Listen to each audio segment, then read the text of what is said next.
I want to give a big shout out to all my patrons, my wildlings, my Night's Watch, and my high tier patrons, my Kingsguard, which include Brendan, Scott, Oscar, Stuart, Pat, Ikaika, Amanda, Navi, Shad, and Nicoletta. Thank you guys so much. You're the best. Welcome back to the Fantasy Network, everyone. My name is Jimmy Nuts, and today is a monumental day, and I'm fired up. I wasn't even supposed to film this review until like next week, but I just wanted to get my thoughts out because I have started my journey into Malazan. That's right, I've begun with book 1 of the 10-book mega series. There's other novels and stuff, but we're just going to read the first 10 to start out with. And that is Gardens of the Moon by Steven Erikson. I'm sure some of you have been waiting for me to get to this into review because I've been talking about it for like over a year here on the channel. And it's something that I wanted to graduate to, and it's something I wanted to take my time to get to so I could get everything else off my plate. And I didn't get everything off my plate yet for this year, but I could not resist anymore. My patrons put it second in the poll for my TBR in July, and I said, okay, it's time. And it is quite an experience, and I'm sure a lot of you are wondering how it went, and some of you are even questioning, whether you should give this book a try or whether you should give Malazan a try, and I hope to give you some answers. Malazan and Gardens of the Moon have generated so much discussion here on BookTube and for people's TBRs and whatnot, and I feel like it's reached the status of, when you have like a friend and they tell you that they make this dish, I don't know, we'll just say whatever. It could be quesadillas, right? And they say, I make the best quesadillas you've ever had in your life. And you're like, okay, I hope it's good, and they keep talking about it and they build it up and there's this hype and this hype and this hype of what it's going to be like. And then you eat it. And one of two things happen, right? We either are severely disappointed and we feel awkward and we have to tell everyone, yeah, it was fine, that kind of thing. Or you eat it and you go, this is actually really good. And what that can mean is many things. It could be the best quesadilla you've ever had. It could be the most distinct. It could just be unique in flavor. Usually you hope that it goes well, right? Gardens of the Moon is much like that.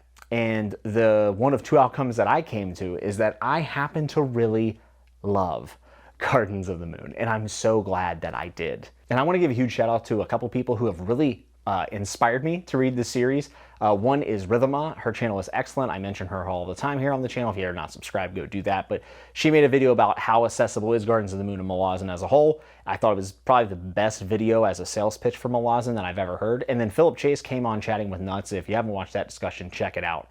And he gave me just the Malazan sales pitch. And at that point, I knew it was happening this year for sure. Noel Novels also had a review recently that was really good, and then Andy Smith has made content for Malazan, and all these people have had an instrumental, impact on me to want to pick up the series, want to start it. So thank you to all of them. But I want to talk about what my expectations were going into this. To be quite frank, I'm a character-driven reader. I have heard through, reviews, and I've watched so many videos on Malazan. I really have. Nothing spoilerly, but kind of what to expect. And I was not expecting to enjoy the characters. I was expecting kind of a obviously a confusing experience that was also very plot driven and world building and all this stuff. I've heard a lot of people say wide but not deep.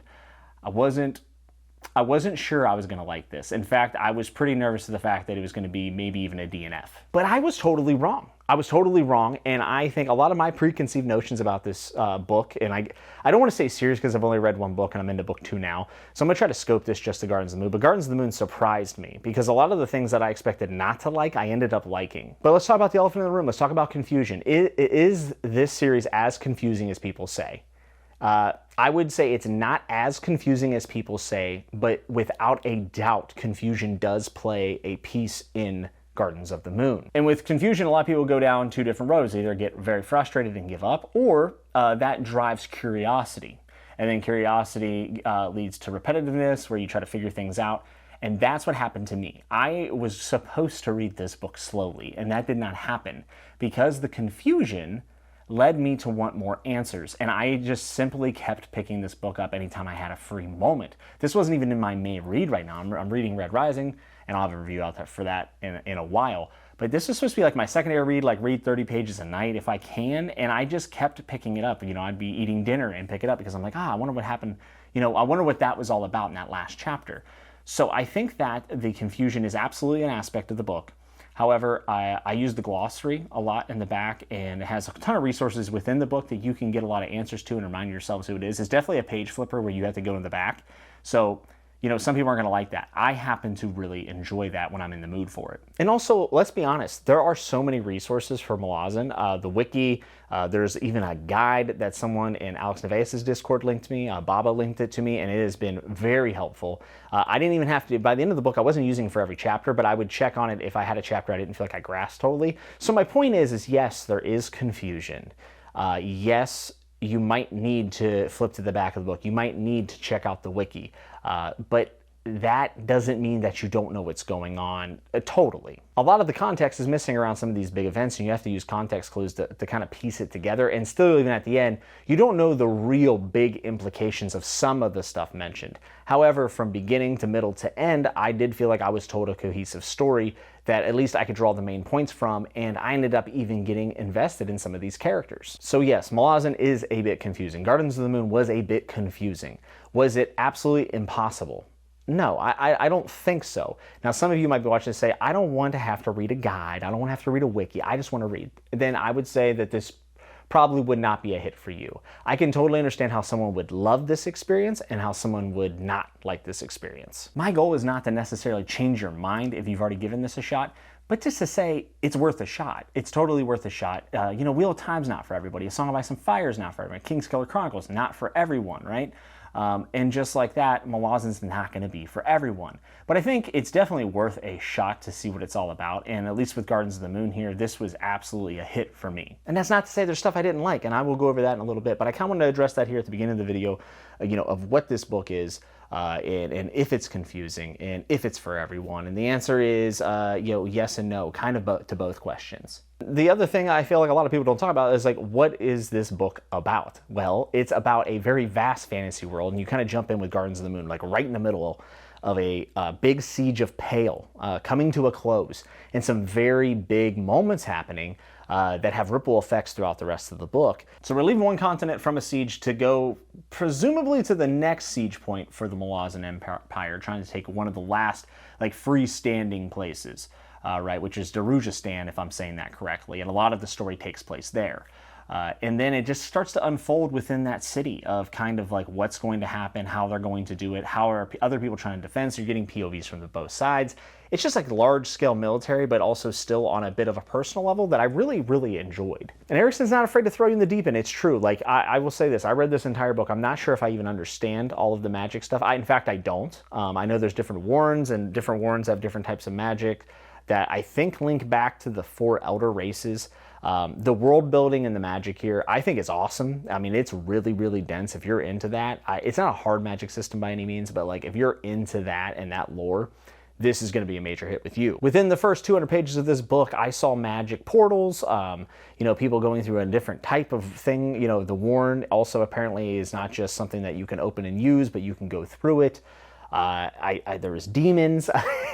This book has a little bit of everything, and it's just very high fantasy, which if you've watched this, watch the Fantasy Network and watch everything I read, I am usually a low fantasy person, but I kind of liked how much Erikson leaned into the magic. Like, it was like, yo, you want dragons, you got dragons. You want demons, you got demons. It's like, I've never seen anyone so unapologetically lean into fantasy without it feeling super cheesy or ridiculous. Like, it feels very weighted and it feels very serious. So right out the gates, I was kind of lost because we get thrown in the middle of it and I don't have a lot of the context, but I was just kind of enthralled with the world and what was going on, and I just wanted to figure it out more. I think the boldness of the magic and the scale of what the world seems to be in this first book is enough to capture a very large audience. I really do, if you can stick through it and be okay with not knowing a lot of things going on. Like, to give you an idea, like, I feel like this is one of those series it has my attention. Like, it's not so much a like, oh, this is like, you know, really good, I might get to book 2. It's like, I might be in trouble here. Like, I might be reading the 10 books straight through. I think if I would have tried this a year and a half ago, I wouldn't have liked this. I would have probably put it down. So that's not a gatekeeping thing. Like, you need to be experienced or anything. I'm not saying that, but I do feel like it's for people who maybe have been around the block a little bit, or maybe haven't been around the block at all and just want to dive into the deep end. You totally can. You can read this whenever you want. But I think that this could really resonate with people looking for a challenge, and I think it resonates with people who are looking for those deep, deep rabbit holes, which Erikson has just dug to the center of the earth. and you can dive down this, and I can feel myself like wanting to get lost in this world. Like when I finished this book, I had the urge to actually write a review, which I don't write reviews very often. And then I started thinking about a lot of the mysteries and foreshadowing, and it made me want to read it again almost. Of course, I'm just going to continue on. But that is an indicator to me, to myself as a reader, that this is something that could end up being big for me and very special. Okay, so it's an interesting challenge from the narrative perspective, right? Where we're trying to figure things out as we go. It's very much an ongoing mystery. There's a lot of intrigue going on. The world is massive. I'm trying to figure out all these like races and where things came from. The magic is very ambiguous, but it does seem like there's some sort of reasoning behind it, at least a little bit. So all of these things are driving my curiosity. But can that curiosity carry me through 10 books? And that was the question I had until about 3/4 of the way through this book, because I am a character reader. If I cannot get invested in the cast, I'm probably going to be out. Like, I'm probably just not going to be there. And for me, that happened with another large series where I couldn't end up getting really attached to a lot of the cast, at least the people that I was getting a lot of POVs from. And I was just kind of out. You know, curiosity can only take you so far. Really great world building can only take you so far. And I'm speaking strictly with me. The biggest surprise reading Gardens of the Moon, and the biggest misconception I had, is I heard Steven Erikson has terrible characterization.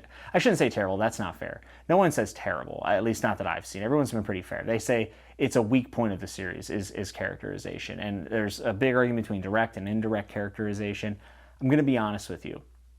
I love these. There's not a single character in Gardens of the Moon that I didn't like. Are they the greatest characters I've ever read? No. They are not. They are not in the level of, some of my favorites from, Gurm and Robin Hobb and such. However, I really like these characters. I'm not going to say I'm the most emotionally attached I've ever been to a cast, but I did care what each one of them were doing. Out of the standouts to me were absolutely Tattersail. I love Ganos, Paran. He was phenomenal. Paran. I think it's Paran.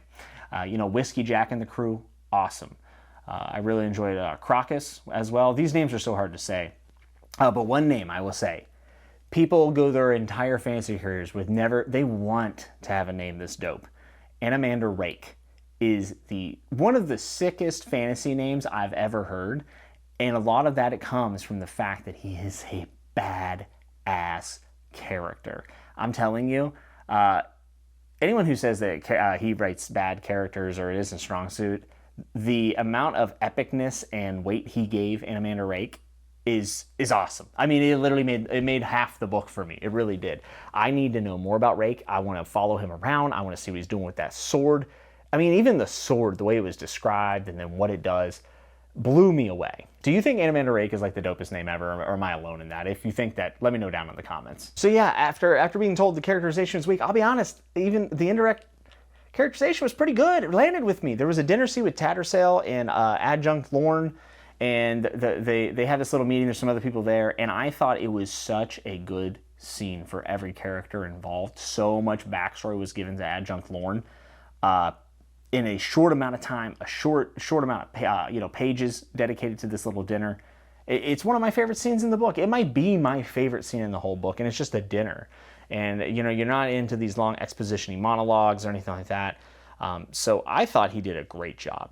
Maybe I'm in the minority here, and I'm not saying it can't be improved on or it's perfect or anything, but just kind of shocked me. And I think that might be what put this over the moon, where it's like, okay, I can get invested in this series and keep going on, because I did enjoy the characters when I did not expect to. And that's why it's so important for us as readers, by the way, just to go in, like, it's okay to like have people, you watch me and you probably try to get an idea if you're going to like something, if our tastes align or if they don't align, right?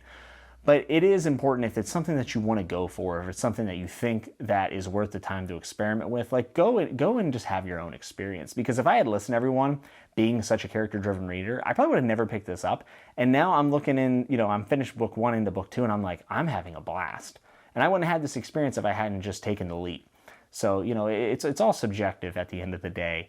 And maybe you're watching this and disagree with me and don't like the characters, but just to say, our preconceived notions are sometimes so wrong. Another thing I really picked up on, this is again through the characters and it's very subtle, but man, it seems like the big overarching goals of the plot, like what they're trying to get done, comes at the cost of like people's personal beliefs, our personal goals, and what they actually want to do. So like a lot of the unions that you see of people working together, they actually hate each other. but they're like on the same team, quote unquote, right? Like they're from Malazan or they're in the Free City or whatever it might be. And I thought that the tension built like that was so good, and it wasn't spelled out like, oh, that really made this person mad. It was more along the lines of like noticing people, how their facial expressions changed whenever someone would talk, or the way that they would talk to each other. And it was like really subtle, but I thought that that was really good, and I thought there was a lot of tension in those moments. And I already told you the world building's awesome, but specifically as the Tilan Imas, I think is how you say it, which are kind of like undead and a transformation of some sorts from like one of the 4 original Elder races, where everything kind of has come from. And I thought that their entire history, at least what I understood and what I got from this, was so cool. Like one of my favorite parts of the world building. You really have to pay attention to every single word Erikson writes, which I like. I've always liked, subtle word choice mattering and all that stuff. And I remember Dr. Philip Chase being like, dude, if you like that from Robin Hobb and Gurm, you're going to be in heaven with Erikson. And now I'm sitting here like, maybe I don't love it as much as I thought. No, I'm kidding. I did love it.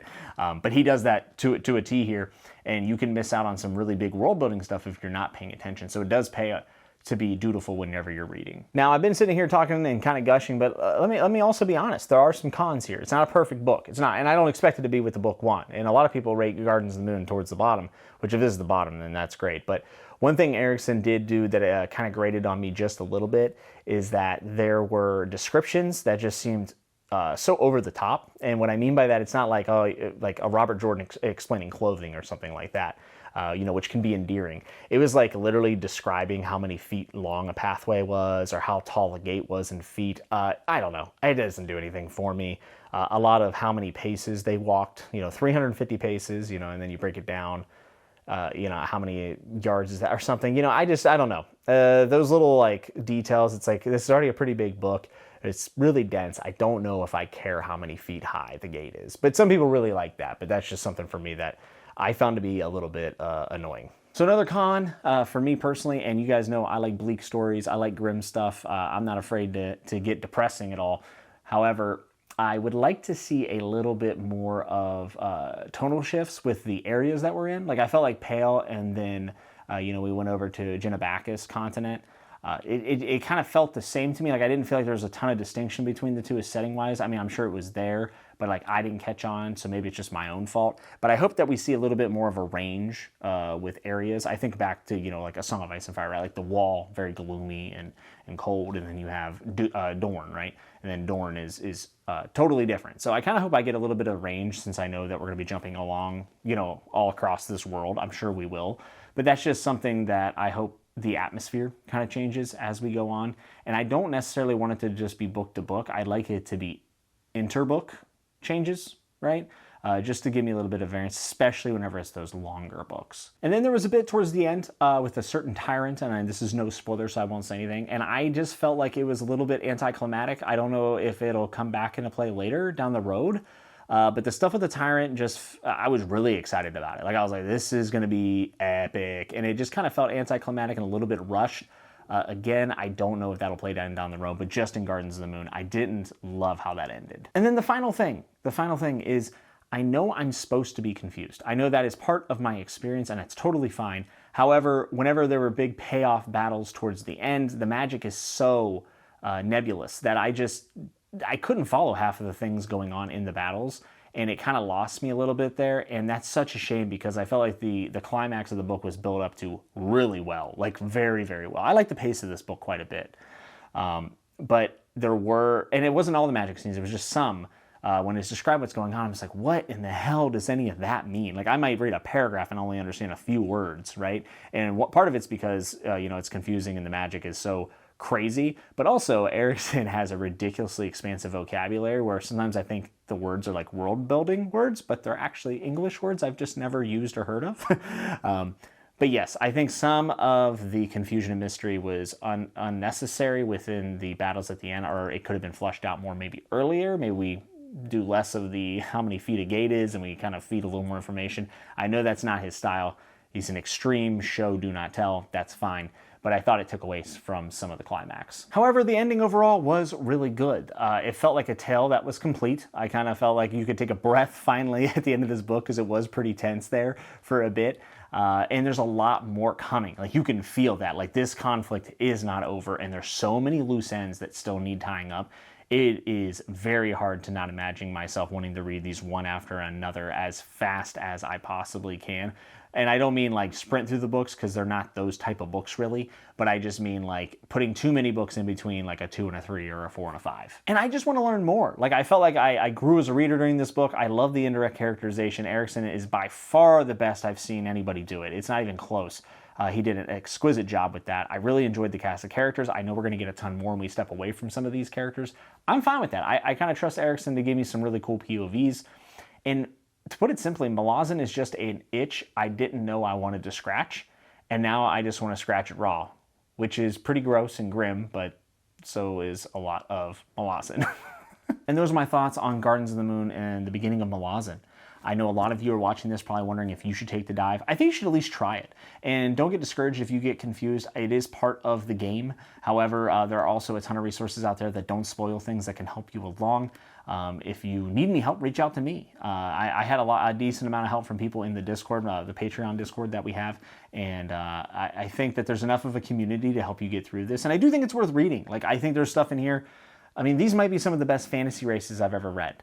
The world building is ridiculous, and it's on a different scale. So if you're looking for a challenge, or you're looking for something new and something just a little bit different, I think Gardens of the Moon could be right up your alley. I'm like fired up. You know, I finished Realm of the Outerlings. I'm like, is there going to be another big series? Like, am I cashed out? No, I'm not. The fantasy genre has so much for everybody. And if this isn't your cup of tea, that's cool too. I totally get that. But thank the gods above, you know, the old and the new, that I have found another series that I can get obsessed with to make content. If you want to see more Malazan reviews and content, go ahead and hit subscribe if you're not already subscribed, and hit like on this video. Drop me a comment down below. I'm going to be doing discussions for sure. With this, I might even take a hand at maybe some more non-review content and lore stuff, especially with the magic and the world building. I would love to do that. I don't know how long a Lands of Malazan book or video would be. It would probably be ridiculously long, but maybe I'll give it a crack at it halfway through or something. But there's going to be a lot of Malazan content coming down the pipe, and with discussions with friends like Rhythm Ma. Hopefully Andy Smith and Philip Chase can make it on the channel as well.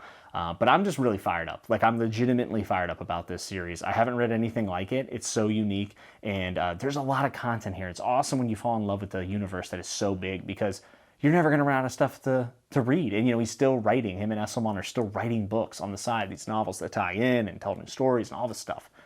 I'm excited. Can you tell? I'm really excited. Thank you so much for watching this video. I hope you're doing well.